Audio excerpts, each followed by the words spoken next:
Welcome to the Industrial Talk Podcast with Scott MacKenzie. Scott is a passionate industry professional dedicated to transferring cutting-edge, industry-focused innovations and trends while highlighting the men and women who keep the world moving.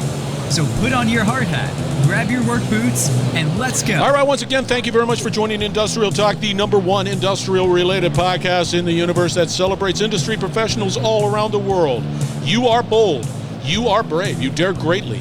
You innovate. You collaborate. You solve problems. You make the world a better place. That's why we celebrate you on this particular podcast.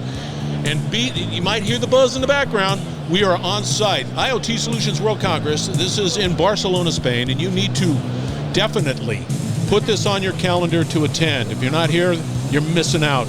All the cool kids hang out here in Barcelona, so be part of the cool kids. Be here next year.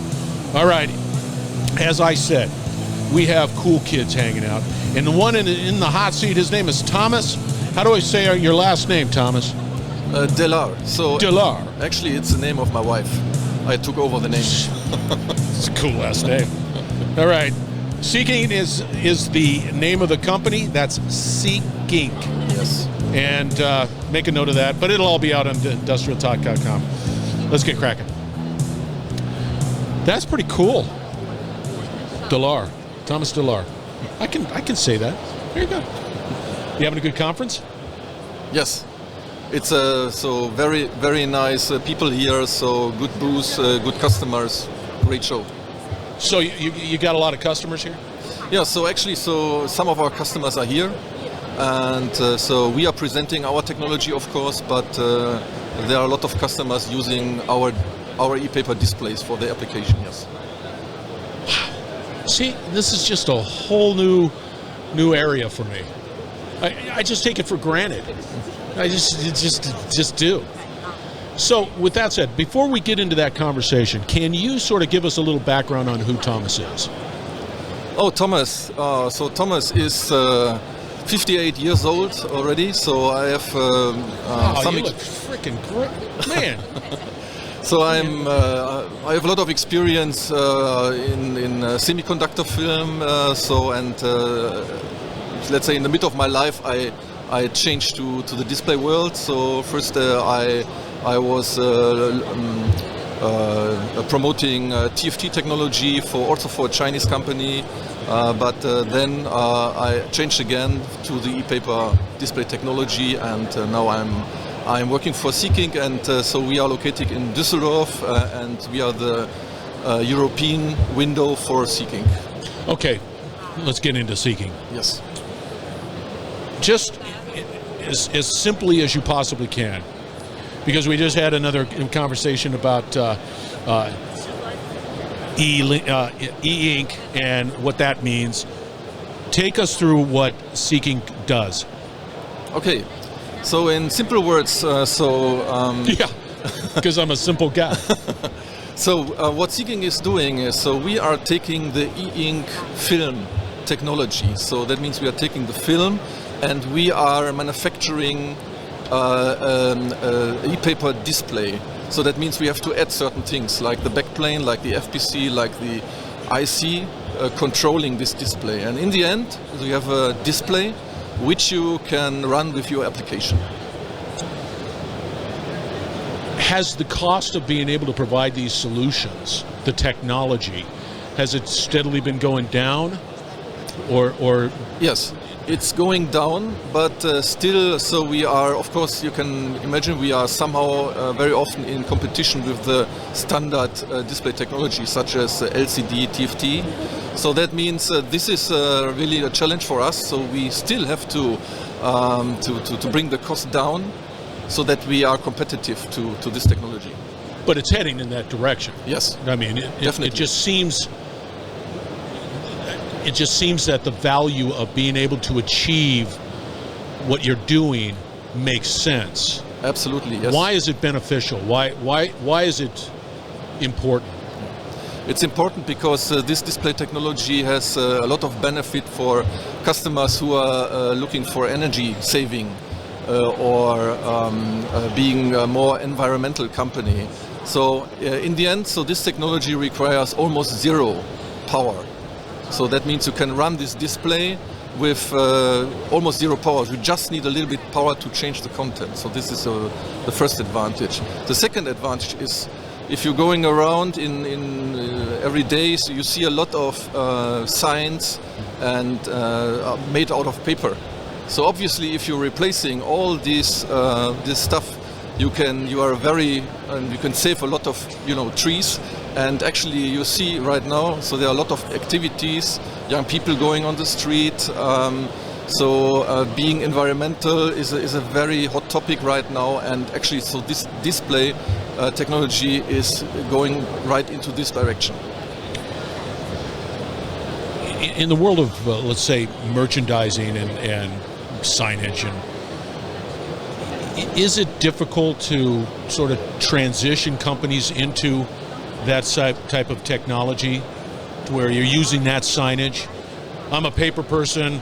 I put that display out there. That's what I do. I print it out. I do whatever. Is it difficult to be able to change a company in that way? I think now in times where we are discussing so to make this world better in terms of environmental topics. So more and more companies are thinking how to replace paper. So for example, advertisement on the street.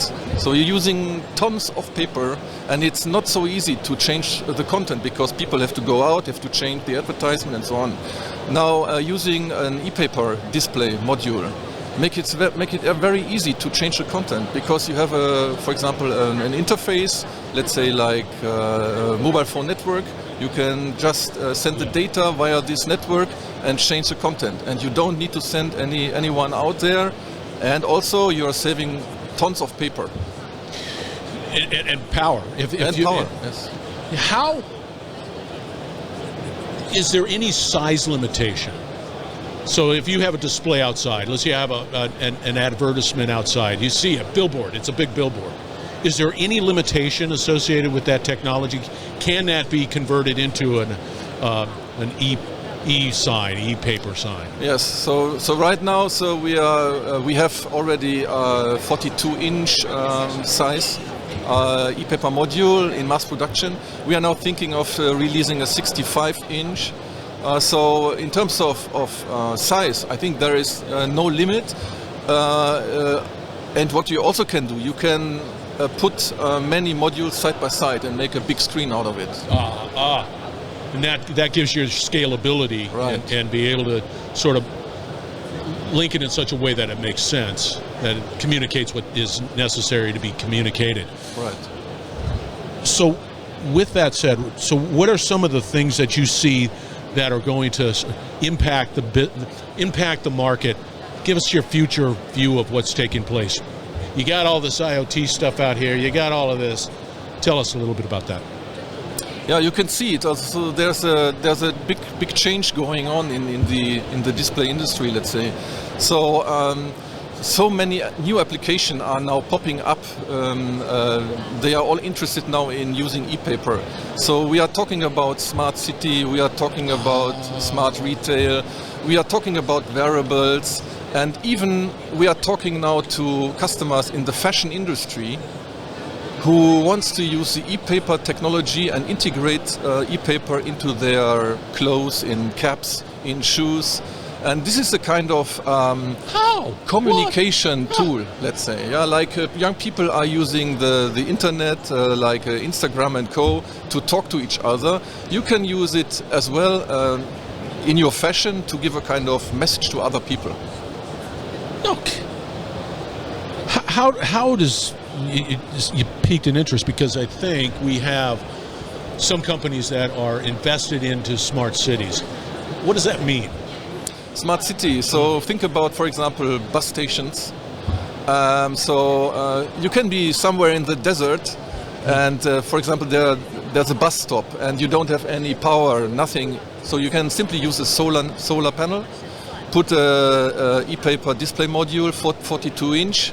This can be run with this solar power easily, and you will see all the information you need for bus connection and everything. This will be displayed without having any power there. right? See, and it can also integrate with cellular, so you can change things up. Correct. I'm stumbling on the fashion one. I just see that on a hat. That'll be distracting. Son of a gun. Well, that's just absolutely spectacular. Are you manufacturing these signs in Dusseldorf? No. So the factory is in China, of course. It's in Jian. Yes. Oh, well, you were wonderful. You've opened my eyes because I didn't know any of this stuff. Now I'm going to be looking at signage. How would I tell an e-paper sign versus a regular sign? How can I tell the difference? Well, actually, so e-paper, you can see it immediately. It's very eye-friendly. You don't have these blue lights, so you can really relax while you are seeing information. There you go. All right. If somebody wants to contact you, Thomas, are you out on Industrial or LinkedIn? Yes, we are. So just search under Seekink. We are on LinkedIn, so you can reach us very easily. Very good, man. All right. Thank you very much, Thomas. We are broadcasting once again from IoT Solutions World Congress, Barcelona. Make this a priority. Put this on your calendar for next year. It is a great event, and you get people like Thomas who know a lot of things. Much smarter than me. All right. We're going to wrap it up on the other side. We're going to have all the contact information for Thomas out on Industrial Talk, so stay tuned. We will be right back. You're listening to the Industrial Talk Podcast Network.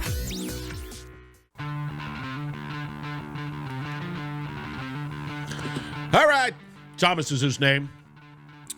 Seekink is the company or the organization. He's also the CEO at Holotech Europe. He's got a lot of irons in the fire. He does what... I got to tell you, this e-paper is fascinating. You're talking about smart buildings, smart hospitals, smart signage that allows you to really communicate in an effective way, but it doesn't require a lot of power. It's thin. It's just an amazing solution, and it's only getting better. Check them out. Go out to Industrial Talk. All right, building a platform, Industrial Talk. You have a podcast, put it out on Industrial Talk. You have one, do it. If you have a technology that you truly want to amplify, put it out on Industrial Talk. Finally, if you want to be on Industrial Talk, just go out to Industrial Talk. The process is easy. Go to Industrial Talk and reach out and have a conversation with me. We're going to have another great conversation coming from this particular event. So be bold, be brave, dare greatly, hang out with Thomas, change the world.